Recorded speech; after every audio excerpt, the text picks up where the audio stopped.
Mesdames et messieurs, bonjour. On m'a donné le top départ. Donc, nous allons passer 20 minutes ensemble sur cette belle entreprise, Adomos. Fabrice Rosset, vous en êtes le PDG. Bienvenue.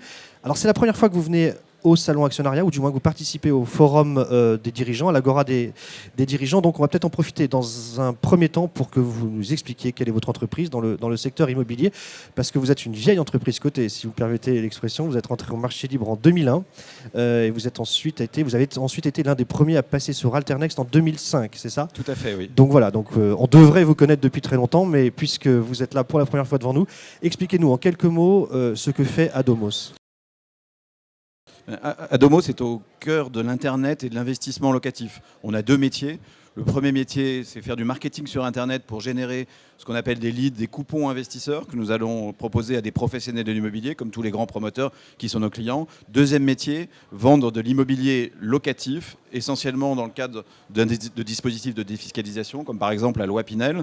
C'est deux métiers qui font des synergies qui nous permettent d'avoir une très forte croissance de nos résultats depuis maintenant 5 ans.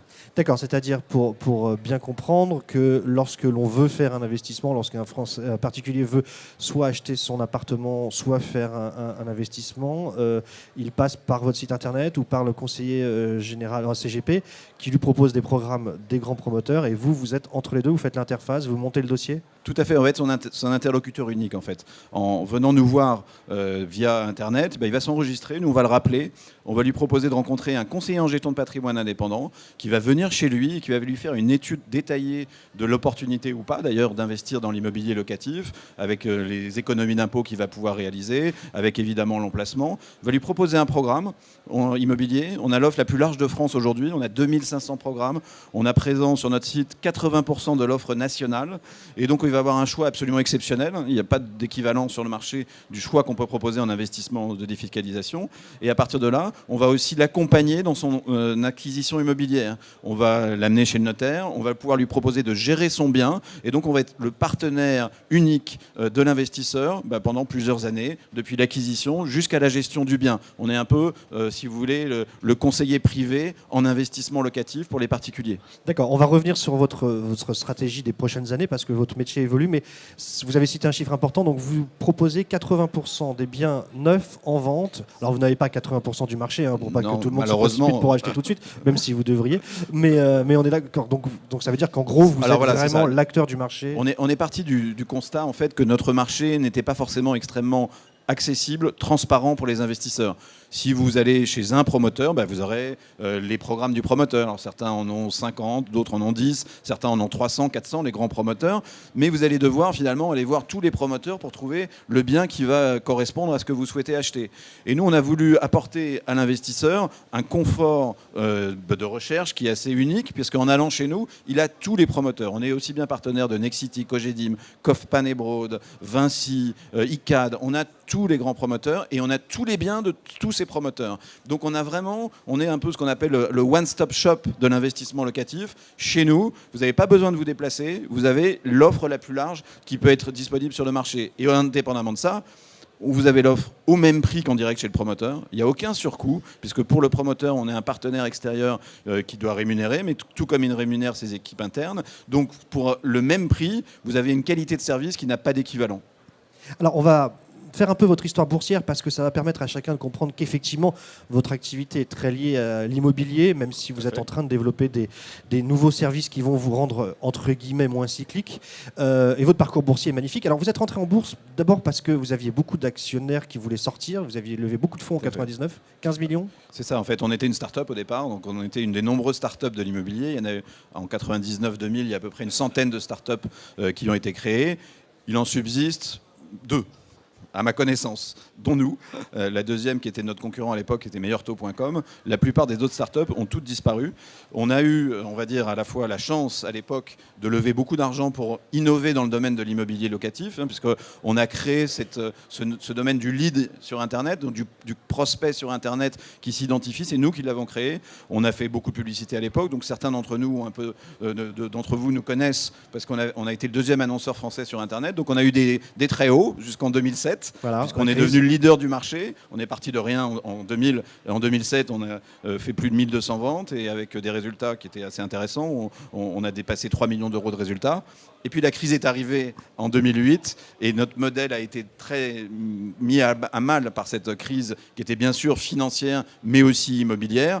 Et notre chiffre d'affaires, c'est malgré tout, malheureusement, a beaucoup baissé. Notre cours boursier aussi, puisqu'on a atteint un plus bas en 2012, puisqu'en 2012, alors qu'en 2007, la valorisation de la société est de 75 millions en bourse, en 2012, on est tombé à 2 millions d'euros de valorisation, à des niveaux qui étaient extrêmement difficiles à la fois pour nos actionnaires, mais la plupart étaient sortis en fait. Tous ceux qui étaient rentrés étaient sortis. Moi, je suis resté l'actionnaire le plus important à l'époque, et je suis toujours l'actionnaire le plus important de la société. Vous avez combien de pourcents ? Moi, j'ai 10% de la société. Ah oui, donc donc 2012 a été le point bas.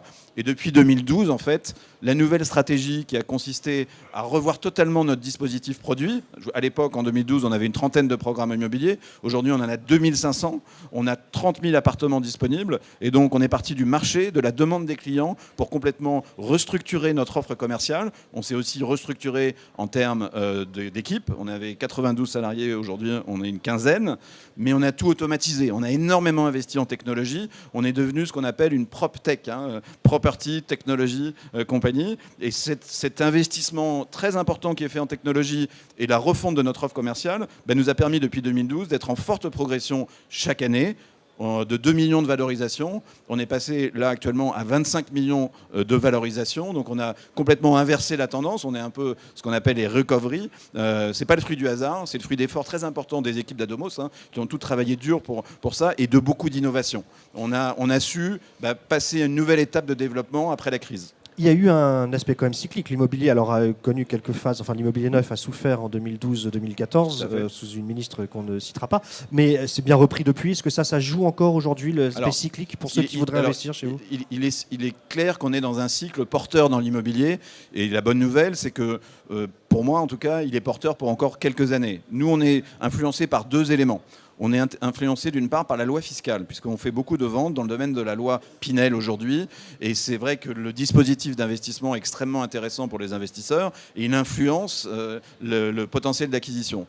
Alors la bonne nouvelle, c'est qu'alors que cet été, il y a eu un certain nombre de rumeurs sur la suppression de la loi Pinel, et d'ailleurs le titre en a souffert, il a été très handicapé par ces rumeurs jusqu'à fin septembre, eh bien on a eu la bonne surprise d'apprendre que la loi Pinel était prolongée pour 5 ans. Donc on n'a jamais eu autant de visibilité sur un dispositif de défiscalisation. Donc on a eu un peu l'inverse de ce qui était prévu par le marché et également par les professionnels. Donc ça, c'est le premier élément de stabilisation de notre business et qui nous permet d'être très confiants pour l'avenir. On a un dispositif fiscal qui, pour une fois, est stabilisé pour de longues années. Le deuxième élément pour le marché immobilier qui est extrêmement important, c'est le niveau des taux d'intérêt. Aujourd'hui, les taux d'intérêt sont historiquement bas. Je vais vous donner l'exemple d'un investisseur chez nous qui, sur 20 ans, emprunte à 1,50% taux fixe, ce qu'on n'a jamais vu auparavant. Donc on a des niveaux très très bas.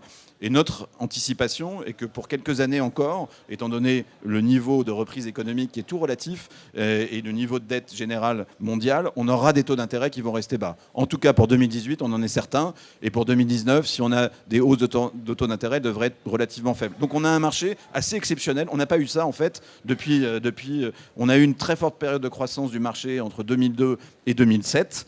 Et je dirais que là, pour moi, on est un peu à 2002. Là. On est vraiment au démarrage d'une période de croissance de notre marché. Alors là, on a dressé un peu le panorama macroéconomique, j'allais dire, dans lequel vous vous situez. Mais au niveau de l'entreprise, 2017 aura été une année très importante. Alors d'abord, boursièrement, vous avez fait plus 100%. Vous avez doublé 2017, oui. Vous êtes pour l'instant, depuis le début de 2017, x2. L'année n'est pas finie, mais on vous le souhaite qu'elle se termine comme ça. Avec cela étant, une petite déception, vous me le disiez, lorsqu'on préparait cette table ronde, vous avez publié d'excellents résultats semestriels. Votre cours de bourse ne l'a pas salué, même il a baissé. Et effectivement, c'était lié aux toutes les rumeurs, aux toutes les questions qu'on se posait autour de l'avenir du Pinel. Donc celles-ci sont résolues. Donc a priori, l'horizon est dégagé, comme vous venez de nous l'expliquer. Cela étant, donc, ça a peut-être un peu fait passer de côté le fait que vous avez aussi présenté une nouvelle stratégie. Alors maintenant, vous allez avoir 4 piliers. Expliquez-nous Et à long terme, en quoi est-ce que pour des investisseurs, ces 4 piliers sont à la fois de nature à les rassurer, ou est-ce qu'il faut qu'ils cherchent la future valeur de l'entreprise? Alors, attendez, il y a beaucoup de questions dans votre question, donc je vais essayer de répondre les unes après les autres. Alors c'est vrai, on a publié des résultats semestriels records en fait, puisque pour le semestre, nous avons publié un résultat net semestriel de 1,7 million € pour le semestre, j'insiste, alors que l'année dernière, pour l'ensemble de l'année, notre résultat d'exploitation était d'1,5 million et le résultat net d'1,9 million. Donc sur un semestre, on a pratiquement fait ce qu'on avait fait l'année précédente sur une année complète. Et le deuxième semestre devrait être du même ordre. Donc on a effectivement présenté des résultats, je dirais, dont on est assez fier, mais le cours n'a pas suivi en fait. Alors pourquoi il n'a pas suivi? C'est une question que m'ont posé un certain nombre d'investisseurs, à la fois dans notre réunion d'actionnaires hier et puis sur le salon actionnariat. On a 2 éléments. Vous en avez parlé à l'instant. Un premier élément, c'était les incertitudes sur la loi Pinel. On a publié nos résultats le 20 septembre. La loi a été, entre guillemets, votée début octobre, fin septembre. Il y a eu un décalage en fait entre notre annonce de résultats et la possibilité que la loi Pinel soit supprimée. Et donc on a été handicapé par cet élément qui au final a fait peur aux investisseurs qui se sont dit oui, mais s'il n'y a plus de loi Pinel, comment vont-ils faire? Et donc ça c'était le premier élément. Le deuxième élément, c'est vrai que le cours entre novembre de cette année de 2016 et novembre 2017 a fait plus 100%. Le cours a doublé. Et il est évident qu'un certain nombre d'investisseurs qui étaient rentrés à 40 cents, puisqu'on a fait un regroupement, donc l'équivalent c'est 40 cents, et qui sont retrouvés à des cours à 1 euro, ont pris leur plus-value.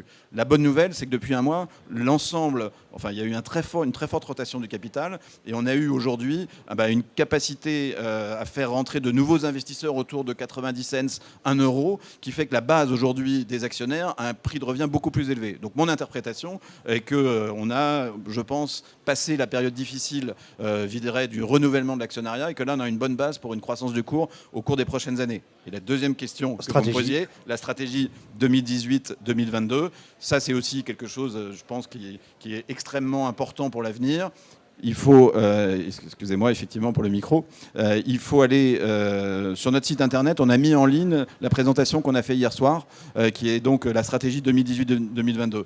Je vais être assez bref, c'est une stratégie qui va permettre, au-delà de nos 2 métiers historiques de base, qui sont le marketing d'investisseurs et la vente d'immobilier d'investissement neuf, de potentiellement doubler notre résultat. On a un résultat prévu en progression sur notre métier de base. On a 2 nouveaux métiers qui sont l'administration de biens et la foncière à haut rendement que nous avons initié et qui devraient nous permettre assez rapidement d'avoir une très forte croissance de nos résultats. La foncière à haut rendement, de quoi s'agit-il? Nous avons identifié une niche en fait sur le marché de l'immobilier locatif qui n'a non plus du neuf mais de l'immobilier ancien, qui sont des immeubles en province à forte rentabilité. Nous avons acheté notre premier immeuble à une rentabilité de 10%. Où ça? Pardon. Dans le Gard. Et nous en avons d'autres en perspective que nous sommes en train de négocier. Donc ces immeubles, nous allons les mettre en copropriété et nous allons les mettre à disposition de nos investisseurs en les, entre guillemets, accompagnant de beaucoup de garanties. Nous allons nous inspirer de ce qui existe dans le neuf pour le mettre à disposition de l'ancien. Les garanties que nous allons apporter à ceux qui vont acheter ces appartements, ça va être les garanties loyers impayés et les garanties absence de locataire. Nous allons les gérer nous-mêmes. Et nous allons permettre au final à nos investisseurs qui aujourd'hui achètent des biens entre 150 000 et 300 000 euros, mais certains ne veulent pas ou ne peuvent pas acheter ce type de biens, d'accéder à de l'immobilier locatif, mais à des prix beaucoup plus faibles. Nous allons pouvoir offrir des appartements à 50 000 euros, à 7 ou 8% de rendement brut, et gérés par nous avec le maximum de garanties locatives. Ce modèle-là, il n'existe pas en France. On l'a inventé. On a nos premières acquisitions qui sont en cours. Il a un potentiel assez incroyable. Encore faut-il le prouver, bien entendu. Mais c'est le but de 2018. 2018 va nous permettre de réaliser nos premières acquisitions et nos premières ventes. Et on a beaucoup d'ambitions sur 2019, 2020, 2021 et 2022, puisque c'est la stratégie 2018-2022 que nous avons expliquée hier. Et on est très optimiste sur cette nouvelle catégorie d'investissement. En fait, on ouvre une nouvelle classe d'actifs locatifs immobiliers. Aujourd'hui, si vous cherchez un bien locatif dans l'ancien, c'est très compliqué d'avoir de l'information fiable. Vous allez à une agence immobilière qui va vous donner des informations qui souvent ne sont pas forcément exactes. C'est très compliqué d'avoir aussi des informations sur l'état de l'immeuble. Nous, à chaque fois, nous offrons un diagnostic SRU avec un expert qui va nous donner l'état exact de l'immeuble. Et c'est très compliqué aussi d'avoir la visibilité sur la gestion de cet immeuble.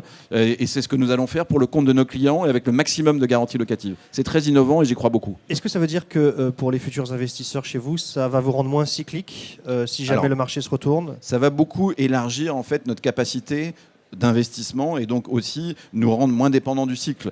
Parce que dans la mesure où nous allons rentrer dans un immobilier à très haut rendement, parce qu'on va rentrer sur du 10-12% de rentabilité.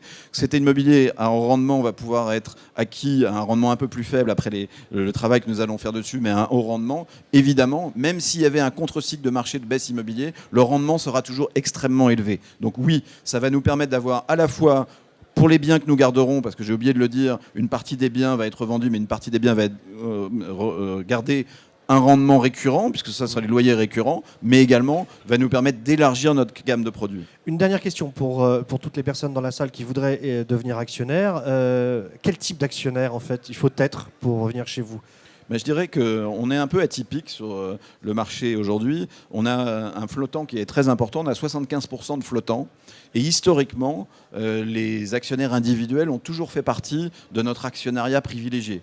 Alors c'est vrai qu'on n'est jamais venu sur actionnariat dans le passé parce que les actionnaires nous ont connus par beaucoup d'articles de presse dans le passé. Là, nous sommes de retour en fait sur le marché. Et je dirais que typiquement, les personnes présentes ici représentent notre actionnariat privilégié, qui peuvent investir de 500 € à 100 000 € selon leurs moyens, bien entendu, et qui représentent une grande partie de notre actionnariat. Ce qui ne nous empêche pas de travailler également sur des fonds d'investissement, puisqu'aujourd'hui on a un certain nombre de fonds qui sont présents dans notre actionnariat et qui, à travers le travail de fonds que nous faisons en matière de présence, de présentation, de communication, au fil du temps commence à rentrer de plus en plus. Donc l'actionnaire individuel, nous y croyons beaucoup parce que c'est lui aussi qui peut concourir à développer la société. Merci beaucoup Fabrice Rosset. Vous êtes où là dans le stand On est juste derrière. Voyez, juste derrière. Ah oui, j'avais pas vu la caméra. Bon voilà, il est là, donc pour ceux d'entre vous qui il n'y a aucun problème, ceux qui veulent venir nous voir sont les bienvenus. Merci beaucoup. Merci à vous. Bonne fin de journée, merci à vous. À bientôt, au revoir. Merci, au revoir.